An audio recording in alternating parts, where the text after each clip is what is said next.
What is up, YouTube? The bomb has went off and Yu-Gi-Oh players are in an absolute frenzy. Before we go any further, if you enjoy content like this, please consider subscribing to the channel and definitely give me your input on whatever topics you choose. The Yu-Gi-Oh community has absolutely hit the fan with news from Konami. A lot of things are going to change with competitive play, and I'm here to go over it. Let's jump into it. Let's start off with the time change. In previous events, matches were 45 minutes long. Now matches will be 50 minutes, so an extra 5 minutes. What's not to love about that? But the controversy isn't with that rule change in particular, it's with the next one. In the past, if you went into time, the person with the most life points took the game. With the new rules, if there isn't a clear winner, then both players lose the match, meaning you have to actually win 2 games. Both players take the match loss, and that's wild to think about. That also means that no more matches will end in a draw.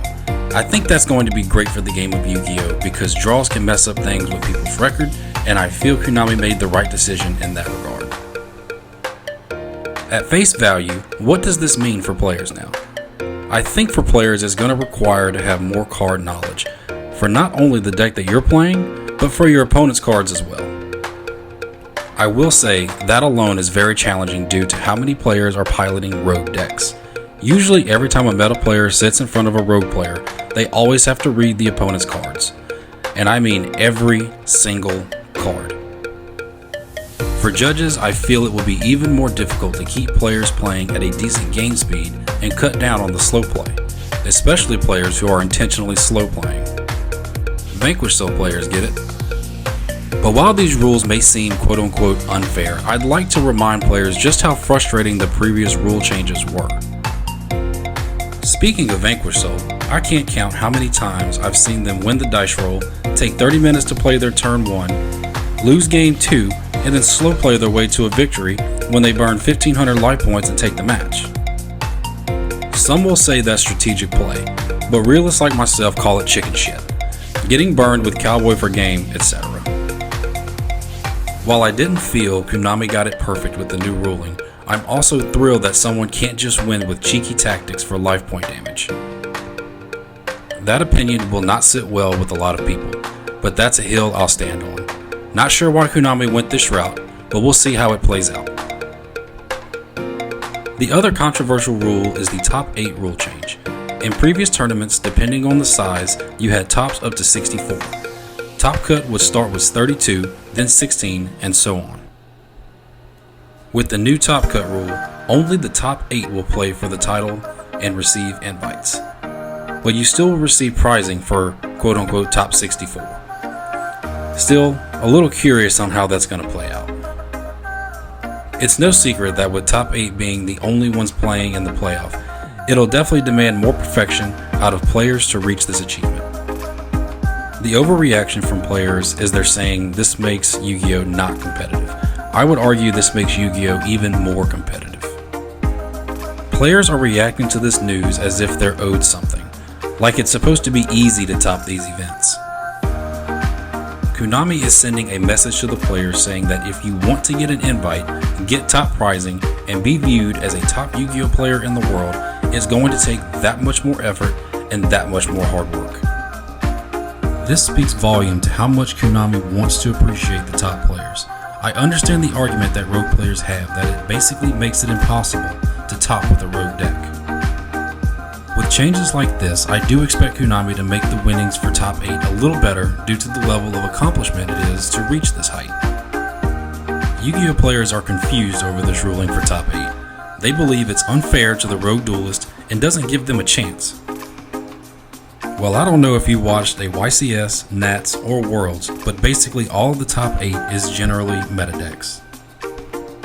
You're not going to see Heroes, Dark Magician, or any other rogue deck like that unless the pilot is just on another level. You win every dice roll, and your hands are just broken while your opponent bricks. At least for right now in the current meta. Once the new tri-pack comes out, we'll revisit this conversation, but until then, that's just how it is. From what I'm gathering from this rule change is Konami is making it to where you have to play something meta relevant if you want a top spot. In a way, I think it's kind of genius. At least on Konami's part, players will have to invest more money into their decks and product may sell better than it already is. On the other side of it, you're still going to have players with their rogue decks just enjoying the game of Yu-Gi-Oh! What people need to realize are these tournaments aren't giving out participation trophies. The competitor in you shouldn't be satisfied with a top 64 finish and claiming you're one of the best. I'm not saying finishing in the top 64 is a bad thing, because it's definitely not. But throwing a temper tantrum over not being recognized is a little childish in my opinion. To quote the great Ricky Bobby, if you're not first, you're last. And I truly believe that. People are looking at this rule change as if Yu-Gi-Oh! Will drastically change. I don't believe so. Simplest thing I can say is just be a better player. You're trying to be the CEO of Konami instead of focusing on getting better. Learn your deck to the best of your ability and stay in tune with other Yu-Gi-Oh! Decks that may come your way. It's a shame you have bigger YouTube channels blasting Konami having meltdowns because they have to be better now. To be great at something, you have to embrace the fact that you will fail more often than not. Instead of using your platform to blast Konami for their decisions, I feel you need to be hyping up the Yu-Gi-Oh! Community to embrace change. Not every decision will work for everyone, and that's okay. Deck building will be extremely critical, mental toughness will be at an all-time high, and the victories will be so much sweeter. I'm disappointed in the bigger players from shying away from wanting to compete.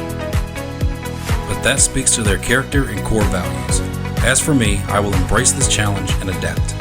One thing I will say is don't let the fire of competition deter you from having fun. At the end of the day, if you aren't having fun playing this game, you're just adding unnecessary stress. Don't do that. The new rules will take some time to get used to, but like all changes, the players will adapt. There will be players who decide to quit competitive play and just stick to locals or possibly quit altogether. Either one is okay. Always do what's best for you. I hope you guys enjoyed this video, and I hope I gave more insight onto what to expect from the upcoming meta. Let me know what you guys think down below. Don't forget to like, share, and subscribe. Until then, I'll see y'all in the next one.